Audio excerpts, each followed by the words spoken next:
He plays the son of a Critch on the series of the same name, Benjamin Evan Ainsworth, this week's guest on Brio TV, the podcast.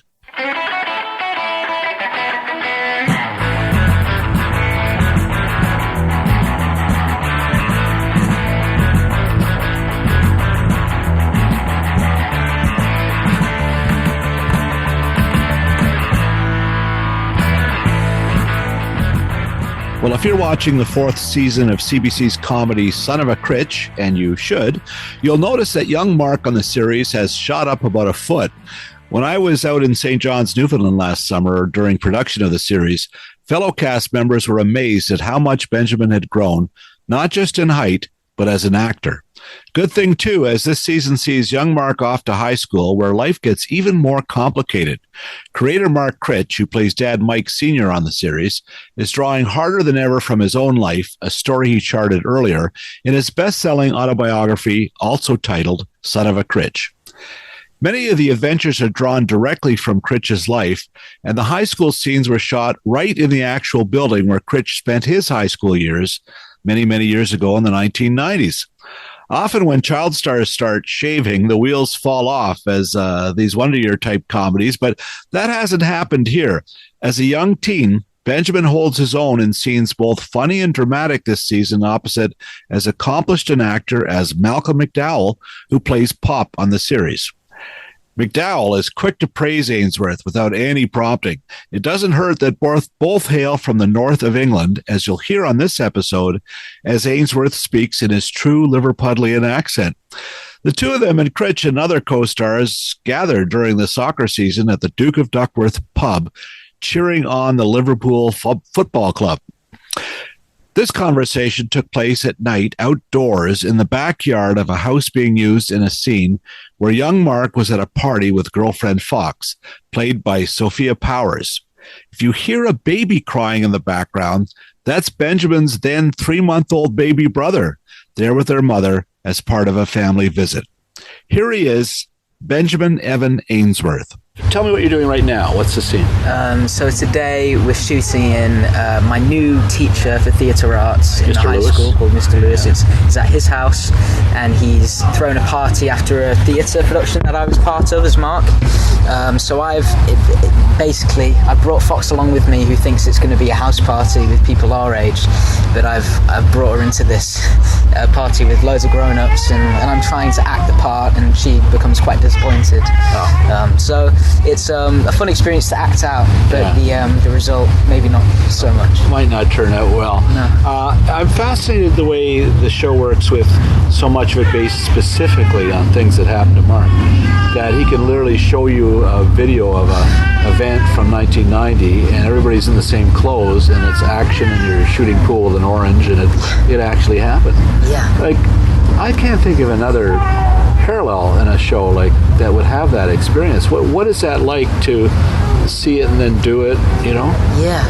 It was awesome. I remember shooting, as you said, the pool sequence, which he shot as a short film years ago. Yeah. To watch that and kind of see it exactly the same in the script was kind of surreal. Yeah. But Mark's been awesome at letting me kind of make Mark Critch my own character in a way, and not to make it a carbon copy, as I think I mentioned with you the last time we spoke. And he's been so nice at allowing me to take that first-hand evidence that we have of him as a child, but also kind of put my own twist on it, which has been awesome. Yeah. What do you do when you're thinking, I'm just going to go for it at this instance and be my version of Mark?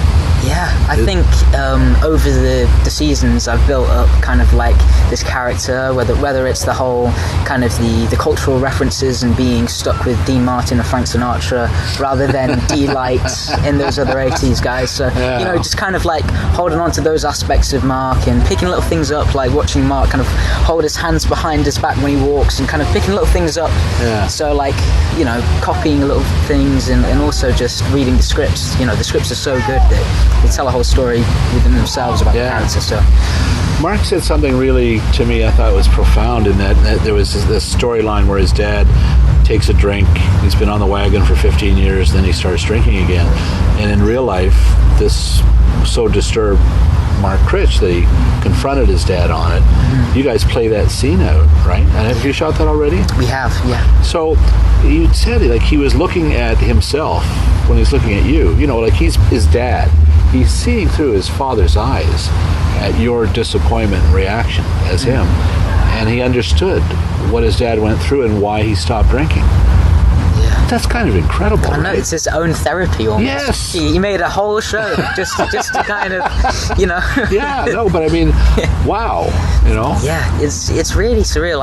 Like you say, there isn't a show that is that kind of so kind of, you know, exactly kind of going through what really happened. And, you know, it's really cool. And now performing it at his actual high school too, and everything, right? Exactly. But when you, Scott, went in there, I walked in there the other day, and Lisa took me on a tour, and the theater in there is extraordinary. Yeah. Like that's a 1,000-seat theater with a fly above that you could drop the battleships from HMS Pinafore and an orchestra pit.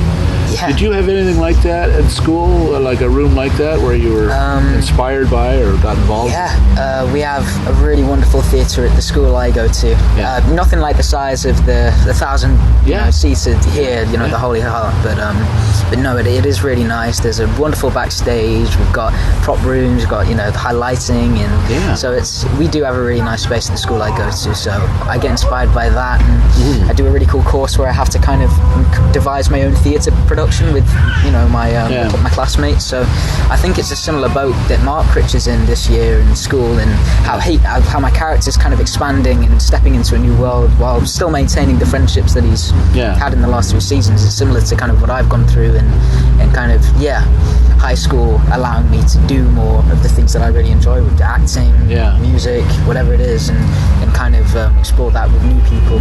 We'll be back in a moment with Benjamin Evan Ainsworth.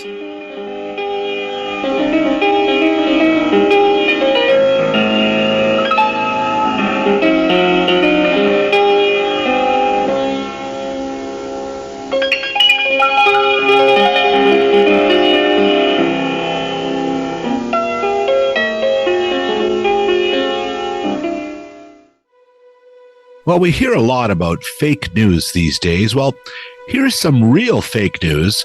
The acclaimed Australian drama Fake premieres with 2 episodes starting January 16th on Super Channel Fuse. Magazine writer Bertie Bell meets successful grazier Joe Burt on a dating app and believes she's found her perfect match. But as the relationship intensifies, she begins to feel her boyfriend isn't all he has led her to believe. Inspired by Stephanie Wood's real-life memoir starring Asher Keddy and David Wenham. And good news, Hearties. Season 12 of the hit series One Calls the Heart is up and running now on Super Channel Heart and Home.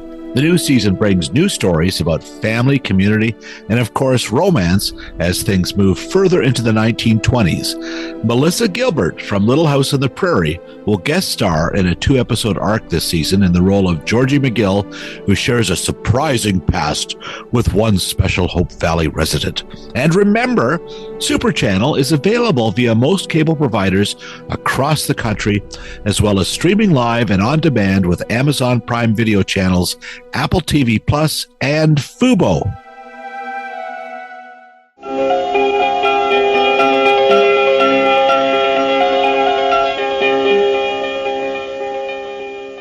And we're back with Ben. The theater where your high school back home, were there people who went on to careers in on stage, or is there a legacy there? Do you know anybody? Is it an older school that had graduates that went on to Hollywood or wherever? So my school is kind of almost 500 years old. Okay. So it is old, so you know. Some people went on to do Shakespeare or with Shakespeare.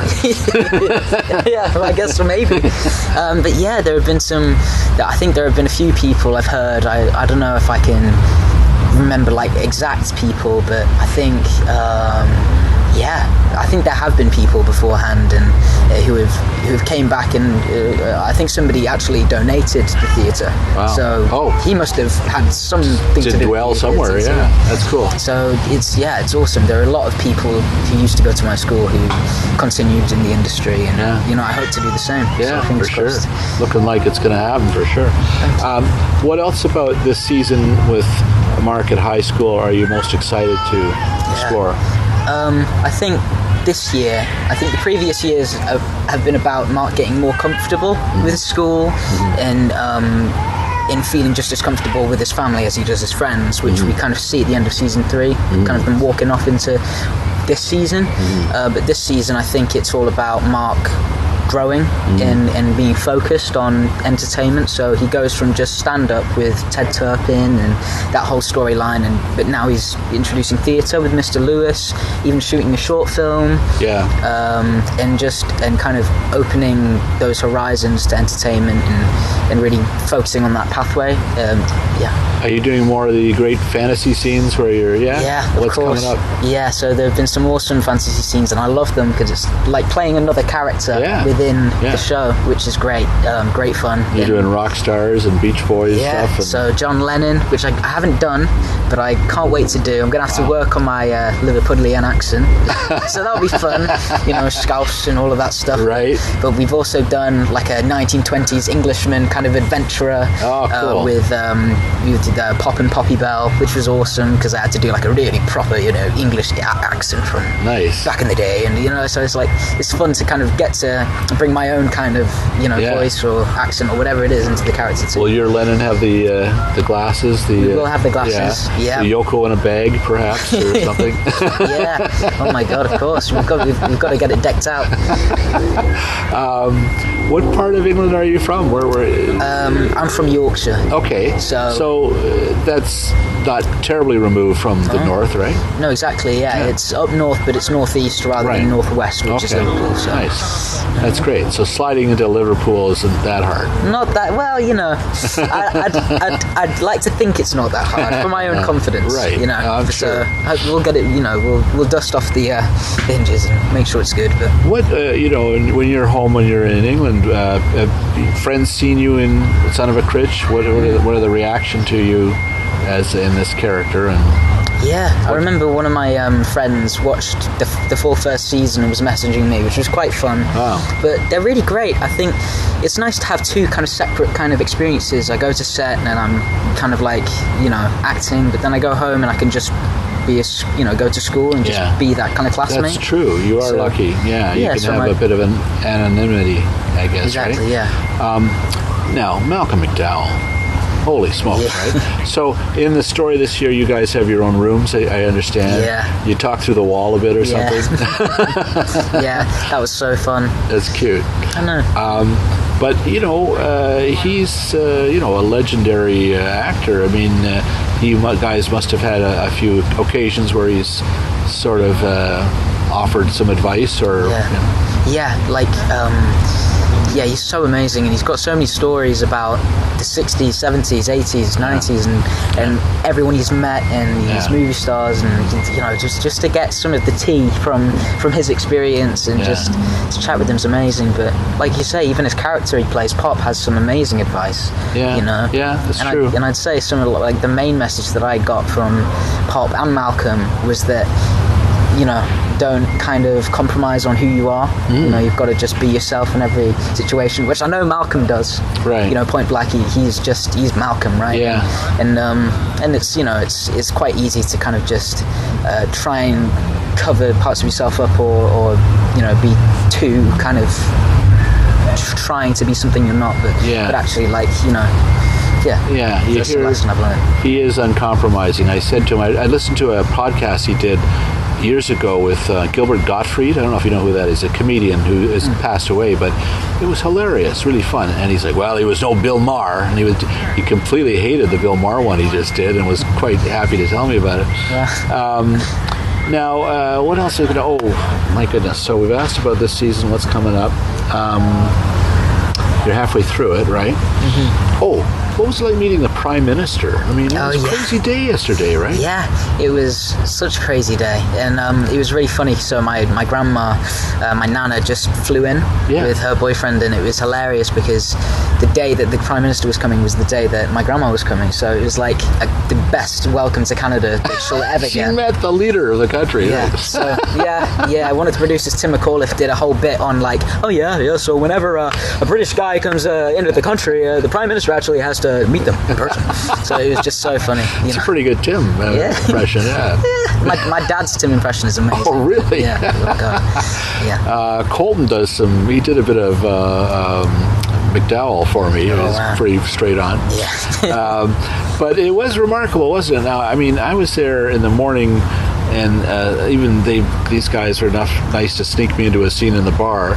But it was complicated. There was people moving left and right, and it was quite elaborate. Then there was a whole banquet scene in the afternoon. And then the Prime Minister is there. What the hell, eh? I mean, that's a lot. It's quite impressive. I know the pace we go at on Son of a Critch is sort of ridiculous. We've got, 13 episodes, 10 weeks, about an episode every 3 days. It's wild, and for the Prime Minister to come in halfway through that was just so special. And he's such a nice guy. He was really nice when he met me. What did he say? He was really kind, and he said that he really loved the work I'd done on the show, which was really appreciated, and that he watched it, and then that meant a lot to know that a world leader has watched it and kind of knows about me. That's just wild, but very kind of him. Yeah. We'll be right back after this message.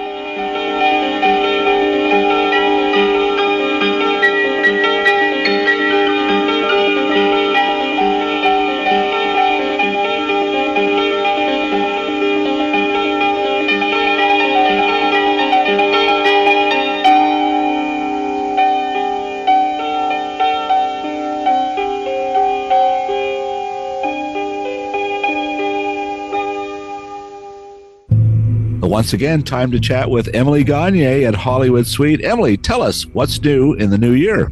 Well, it's a scary new year at Hollywood Suite. We've got lots of genre programming for genre fans. We've got, a new episode of Cinema A to Z focused on the apocalypse, so dystopian favorites from throughout history. But also, we've just got some great movies like Jason and the Argonauts, the remake of Dawn of the Dead, which I think is very underrated, and even Beyond the Valley of the Dolls, written by Roger Ebert. Oh, a proud moment for Roger. Also, what else do you got? I hear you got a new series. I sure do. It's called Kin. We've got season 2, never before seen in Canada.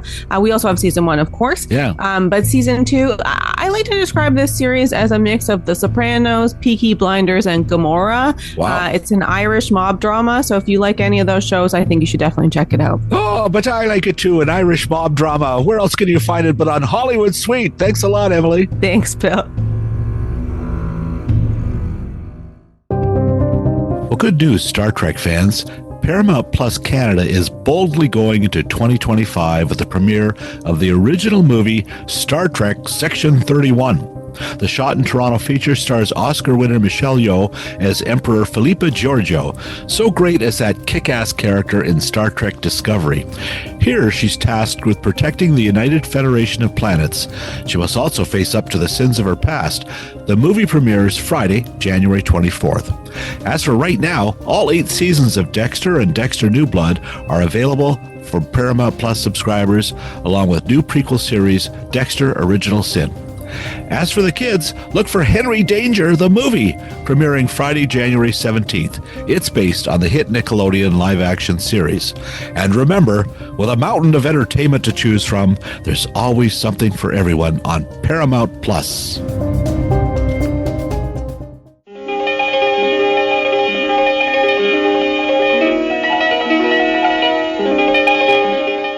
Once again, here is son of a Critch, Benjamin Evan Ainsworth. I asked Malcolm if he had met his dad. His father was Prime Minister back in the 60s and 70s, Pierre. And he said, but I knew his wife. Like Mark Critch, who was kind of notorious. He'd be hanging out with the Rolling Stones and stuff.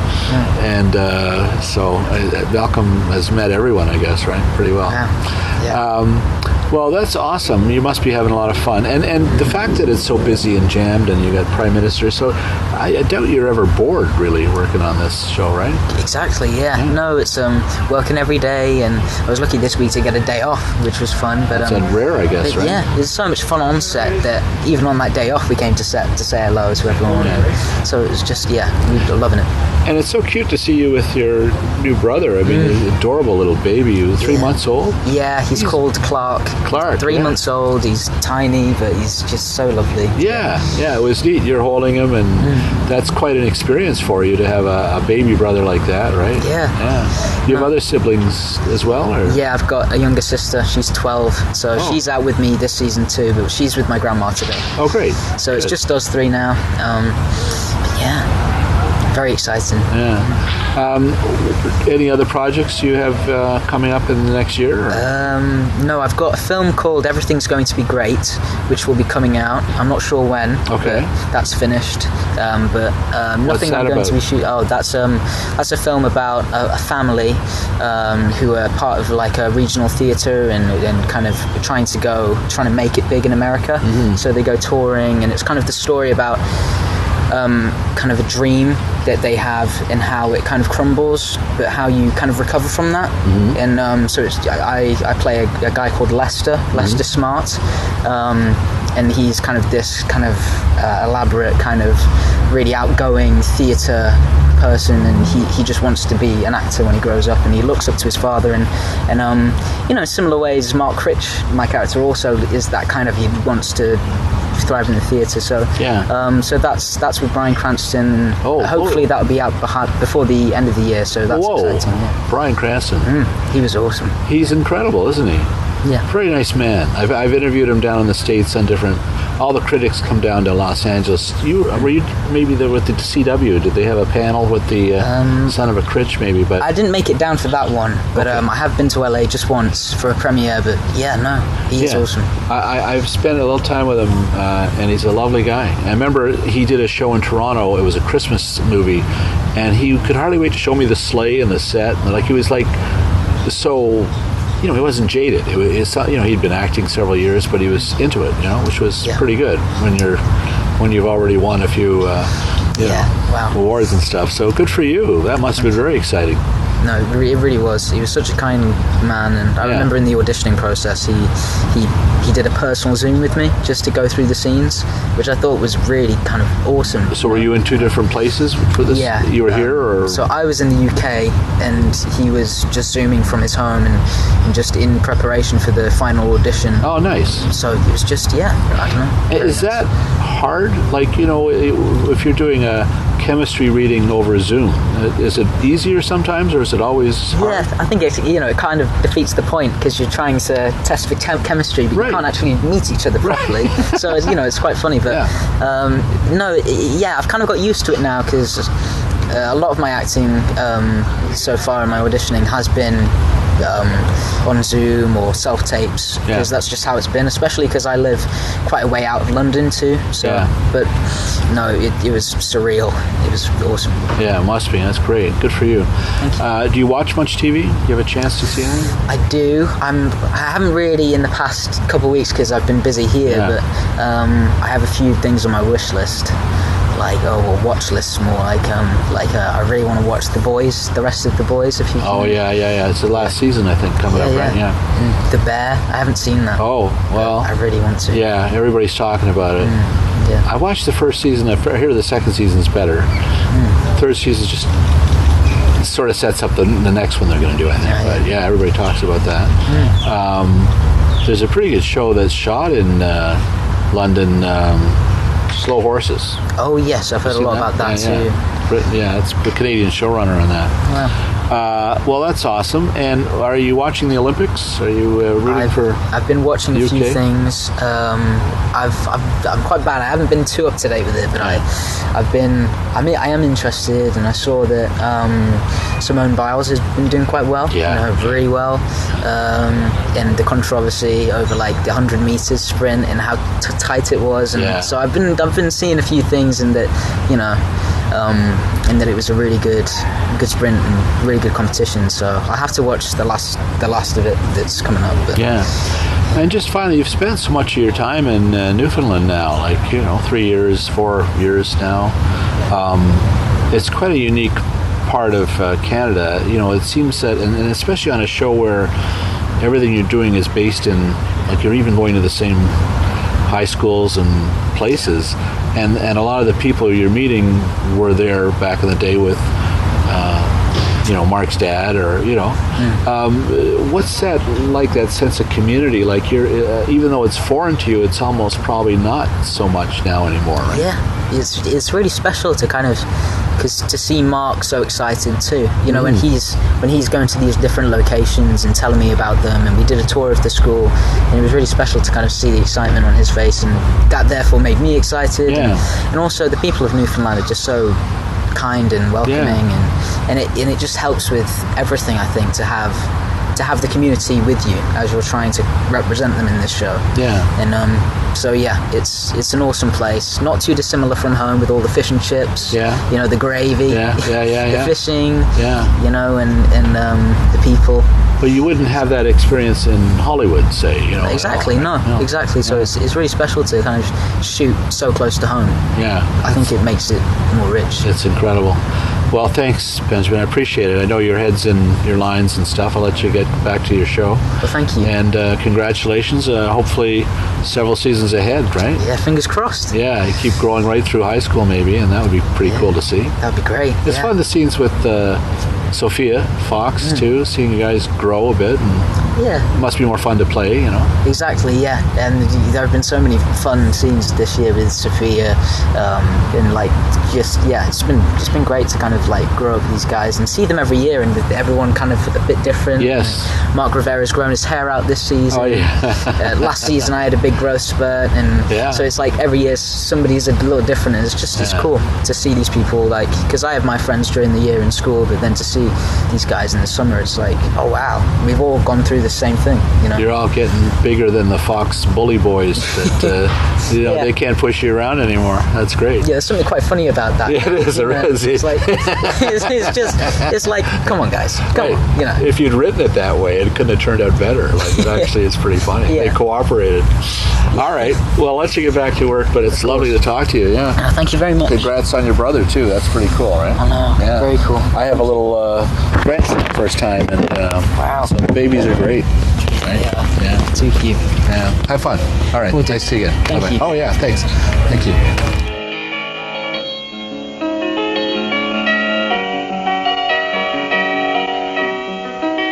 My thanks again to Benjamin and all the fine folks on Son of a Critch. It was truly a delight visiting the set on location last summer in St. John's, Newfoundland. Thanks as always to producer Phil Hong for working miracles with the sound, which in this instance was recorded off my little old cell phone. Never ideal, but here we go. At this point, I usually thank BJ Del Conte, Paul Boudra, their band The Crispy Critters, and piano man Stephen Dudley for the music you hear during all of these podcast episodes. This episode, however, I'd like to pay a special tribute to Steve, who I just learned recently passed away. Taking a cue from Son of a Critch, Stephen was an unforgettable character I met during my own high school years. He was a gifted piano player, someone who could sit down at the keys and play everything from Rhapsody in Blue to the Maple Leaf Rag and dozens of original compositions. He even managed to teach me a few songs on the piano that to this day I can still play. So Stephen, only 67 when he passed away last month. Condolences, of course, to his family and friends. I'd like to end this episode with a recording of Steve at the keys way back at high school at a folk night we used to hold at Michael Power St. Joe's. And as you'll hear, he had a very quick wit, funny guy. And here he is introducing his own composition, Rhapsody in RH Positive.